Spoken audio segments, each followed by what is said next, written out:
Hey everyone, welcome to tablesoccerusa.shop.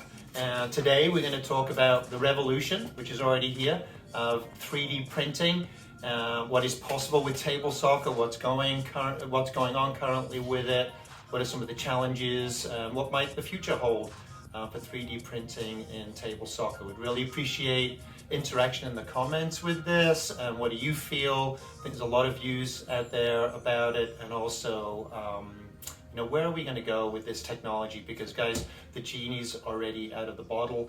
It is here. So how can this help table soccer, and what are some of the issues? So let's take a look at that and let's get into it. So let's take a look at some of the things that are already out there, and I will put links into websites, and we'll take a little tour around some of the sites in a little bit. Of some of the products that are being created, and probably open our minds to what's coming.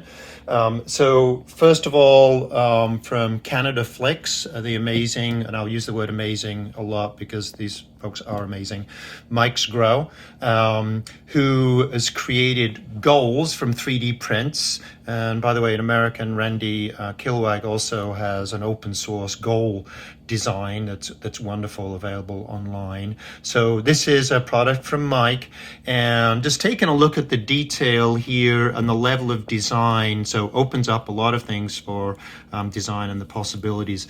Take a look at this just to show you what's already going on.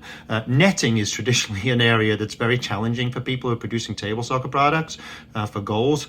And Mike here has come up with a product that he has 3D printed this netting, which has some give in it, just to show you just the level of detail and just amazing quality to that.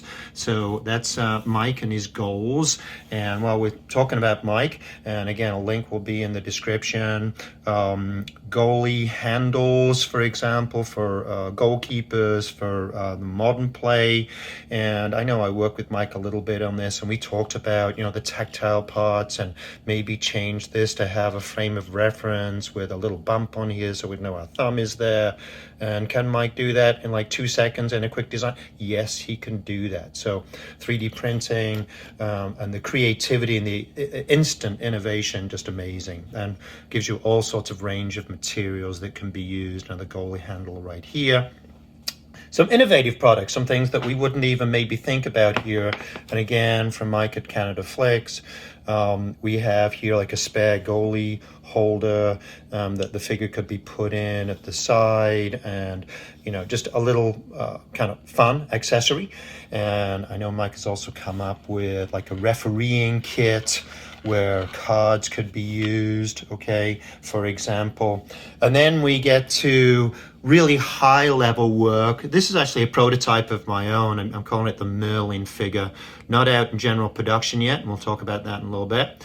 And we're going to look at Paul Goad's website, an incredible creative person out in Western Canada, also, and what he's currently doing with 3D printed figures and the level of detail there. Can't quite see enough with my phone camera. And then maybe a holy grail for the game here of bases. So this is one of my own, and I'm not the smartest guy in the world, but was I able to come up with the design with a 3D printing program and send that off to a company here in the US and get my base made and sent to me within 48 hours. And was it a base that is competitive? Yes, it was. It's not perfect by any means, but I was able to make the national finals and beat some very good players here this summer with the base that I created, which was actually just really cool. And does it meet those requirements for base standards and the height, etc.? Yes, it does. Mike, also in Canada, has been doing the same sort of things, making bases. Okay, and again, just an exciting innovation right here. So, and finally, for those people out there just love to build things, there's different sides to Subbuteo. I mentioned that many times. We'll take a look at the SubbuteoStadium.com, I believe it is. We'll put a link in again. Accessories for building your own stadium. So here's some printed seats that you could put on, and that's just like the tip of the iceberg with what's being done by our friend at SubbuteoStadium.com and their amazing range of products. So we'll take a look at some of those online, but these are the things that are already here, and who knows what's coming in the future. So 3D printing. First of all, I have with me right here a Prusa, and I'll put a link in the description for you. 3D printer. Some of the things currently going on, and I've just started to delve into this world, is that 3D printing is becoming much more affordable. The range of materials is rapidly increasing. The accuracy, which is one thing we'll probably address at the end, is improving. Already can print on this machine up to 0.005 millimeters accuracy. So this is available right now. This particular machine is one of the more expensive ones at like $700, so definitely kind of a top of the range for the hobbyist. But can you get a $200 machine and see a significant difference in print quality? Well, you won't see too much of a difference in that quality. So the future's already here with that. This particular machine here, 2 different tracks with 3D printing for what I'm seeing. This works with a plastic called PLA, which is like, I like to work with that. It's a biodegradable material, doesn't give off the fumes, etc. Great for prototyping, but also can now be used. The accuracy is getting to such a point that you can reliably create some very fine materials with it. And then we have another track with resin type material being used, which is not this type, but very similar technology. And that for much finer details, so like figures, etc., and bringing out those details maybe for the hobbyist, or again, with base design. So a lot of possibilities here. It's very easily accessible. Buying this equipment, you can get something now for $200, $250, and really create some amazing things. And we're going to take a look at that, what's already going on out there, and what sort of products are being created. So let's take a look at that. All right, so let's take a quick tour around the interwebs to see some of the things that are currently going on. Out in Western Canada, we have Paul. Go ahead, Paul. I apologize if I'm saying your surname incorrectly, but he's created the site 3D Printed Figures, and I'll put a link in the description of the video here. And Paul has been experimenting with 3D printing, from my knowledge, for a number of years, an early adopter, I would probably be fair to say. And he played Subbuteo as a kid, and he knows the game, and he's a highly, highly skilled person with design. So Paul has been trying, I've seen him around for a few years now, and he's got to the point now where he's developing products and really showing some of the outer limits, if you will, of the technology that's out there. So if we look at his table soccer section, you see some of the utility of what can be achieved and the flexibility, I think, with this technology and the customization. So I know in the US there was a discussion recently on my Facebook page about, hey, they'd love to see US team, the women's team for the US is very popular and obviously very good, a lot better than the guys, and would like to see that. So Paul, with his skill, is able to create figures that are actually individual. He's got a range of female figures here, long hair, ponytail, etc. And he's just got that ability to do that and create this customization. Just very, very exciting there. And that leads to other figures too, and his male figures, and that he has created. So he's getting into other areas, and I'm very interested to see in the comments, by the way, what do you guys want to see in future?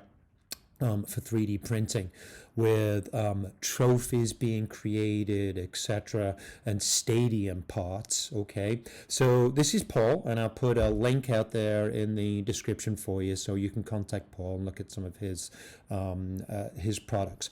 Paul, just before I finish up with that, I do believe uses resin, and a lot of people feel like the resin is not strong enough for table soccer, but what Paul has been doing is finding that right mix where there's the resilience of the material, it won't break, etc. And he feels he's reached that point now. So exciting there. And again, just the ability of Paul to do that. He just has a lot of technical expertise. Let's go in a different direction. Subbuteostadium.com.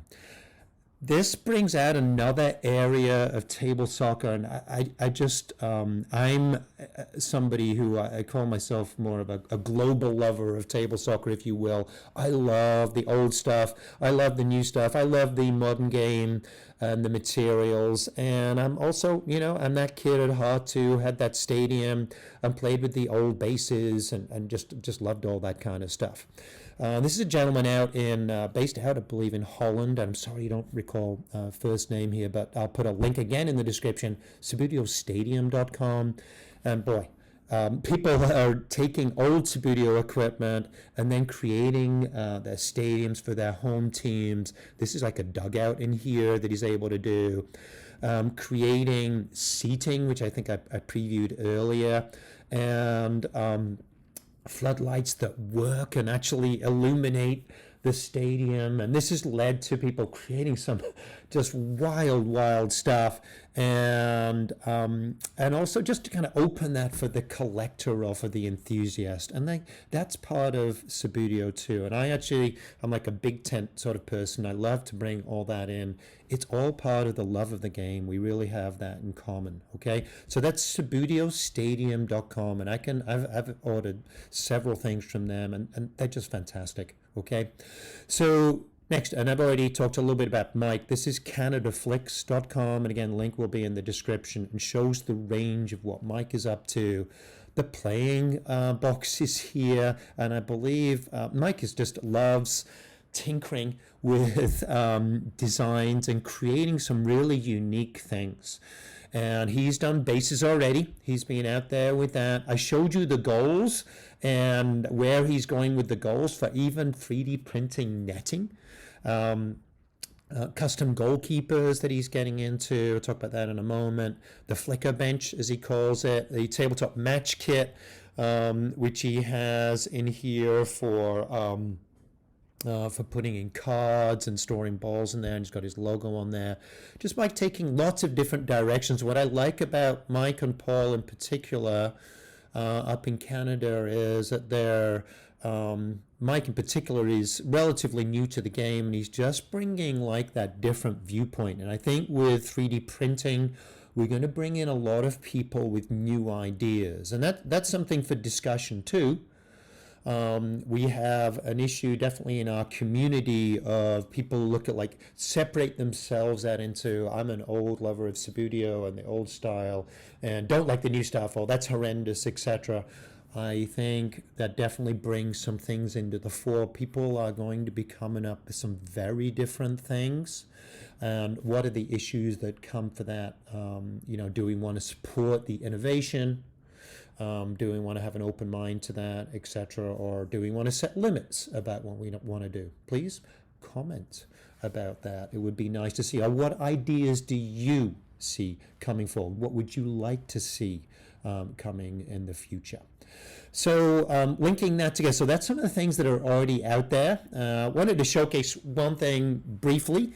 I showed a 3D printer out there, and by the way, Prusa, the website here for Prusa is up, but there is so many out there. This happens to be an industry leader from my initial research for hobbyists, so a great place to start.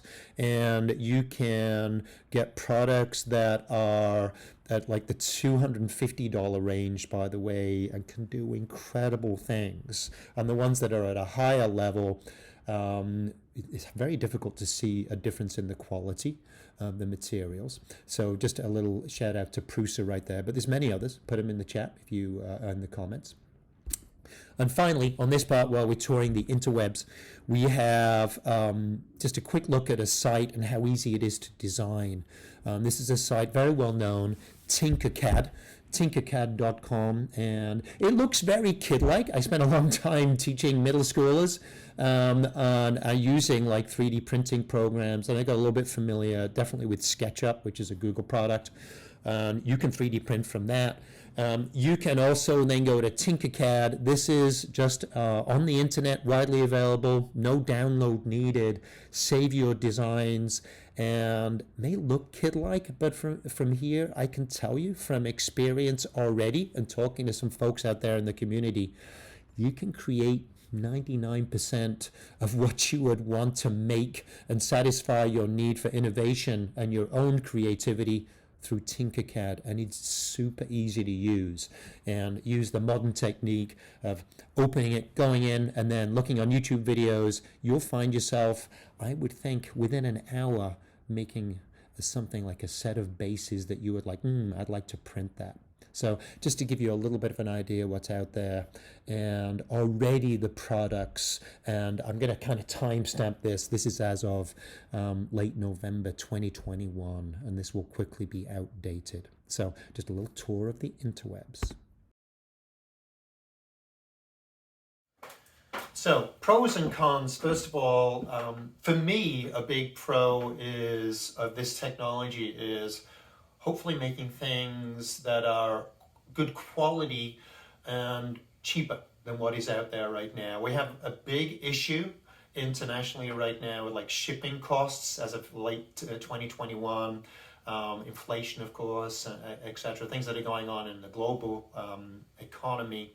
That we could make this game much more kind of localized in terms of production in particular areas, and that could help develop the game a little bit more. So definitely a pro there. The possibilities for creativity pretty much endless with this. So another big pro right there from my perspective. Bringing in new people to the game with a different perspective. I've already mentioned like Mike Scrow in Canada, the gentleman in the Netherlands. I know there's many others that I don't actually know about, or you may want to comment on or introduce to the community. Just bringing in some really fresh faces with different perspectives on the game. I just think that's fantastic. So, and being able to share things. So creating, I referenced a goal type earlier that was made by a gentleman here in the US, Randy Kilwake, very skillful gentleman, and I think he put it on open source for Subbuteo goals as an open source file, and I happen to know people who've printed up his goals. I think I have some somewhere. And again, just a great way to kind of spread the game, like get quality equipment, etc. Because access to quality equipment at an affordable price is a huge issue for us. Cons. So what's against this? I know there's issues quality, okay, and the quality control. Are 3D printers up to what top level players really want? We're already talking about 0.05 millimeter tolerances on even a product such as this, which I can get in a few days, and coming in and start to print with that. Is that good enough? Is 3D printing is still a very technical field, a lot of things to learn about that, so not for everybody. We could have people making materials that aren't particularly good, getting out there for sure. So quality control is definitely something. And also just regulation. Do we want regulation? This brings up issues where people feel very strongly within our community about old style Subbuteo, new style Subbuteo, new equipment, old equipment. Again, genie's out of the bottle with that, but do we want to regulate that? FISTIF, which is our international organization for competitive play, already have regulations for the sizing of equipment, etc. And I've got one of their tools here to do that. And that will have to be used probably much more if we're going to have people coming into the field of making table soccer products. How are we going to regulate that? What are going to be the rules, if any rules, etc.? I think we're going to have some rules about how are we going to handle that? So just some issues there. I find this a fascinating area, and please do comment on this, hopefully in a productive and positive way. What would you like to see? Where would you like this to go? Because guys, it's already here. Exciting times, but there we go.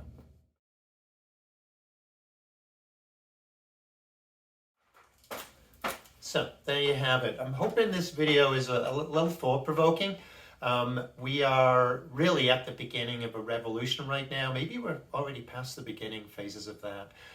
Again, I'm not that smart, as people who know me will know that, but was I able to create a design within an hour or so, send that off to a company at that stage to have it 3D printed as a prototype for a base, get that back within 48 hours. And again, I didn't have a 3D printer at that stage. And have it, make sure it met all the requirements for bases, etc. Put a figure on there, go out and compete in the national championships and get pretty far and do pretty well and beat some good players with that. Yes, that's already out there. So, you know, the genie's already out of the bottle. So if you're thinking about stopping this, and it's too late. Where are we going to go with this, though? Where are we going to go with the technology with it? How is it going to benefit table soccer? What would you like to see from this? Are we going to, what regulations are we going to have in place? You know, a lot of challenges here for, you know, like FISTA, for example, and national boards. How are we going to make it fair?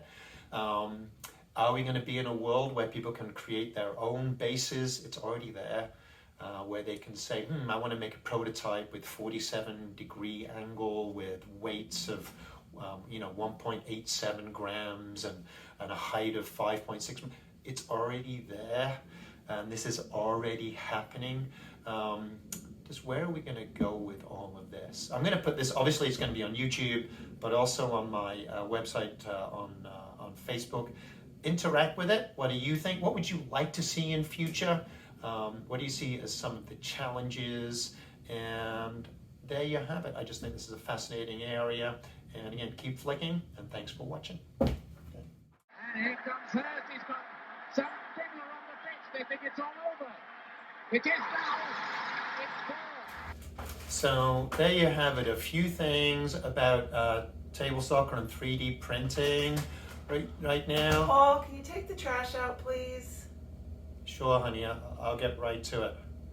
You know, I don't think Jeff Bezos, when he was building Amazon, had to put up with this. You know, I'm still here.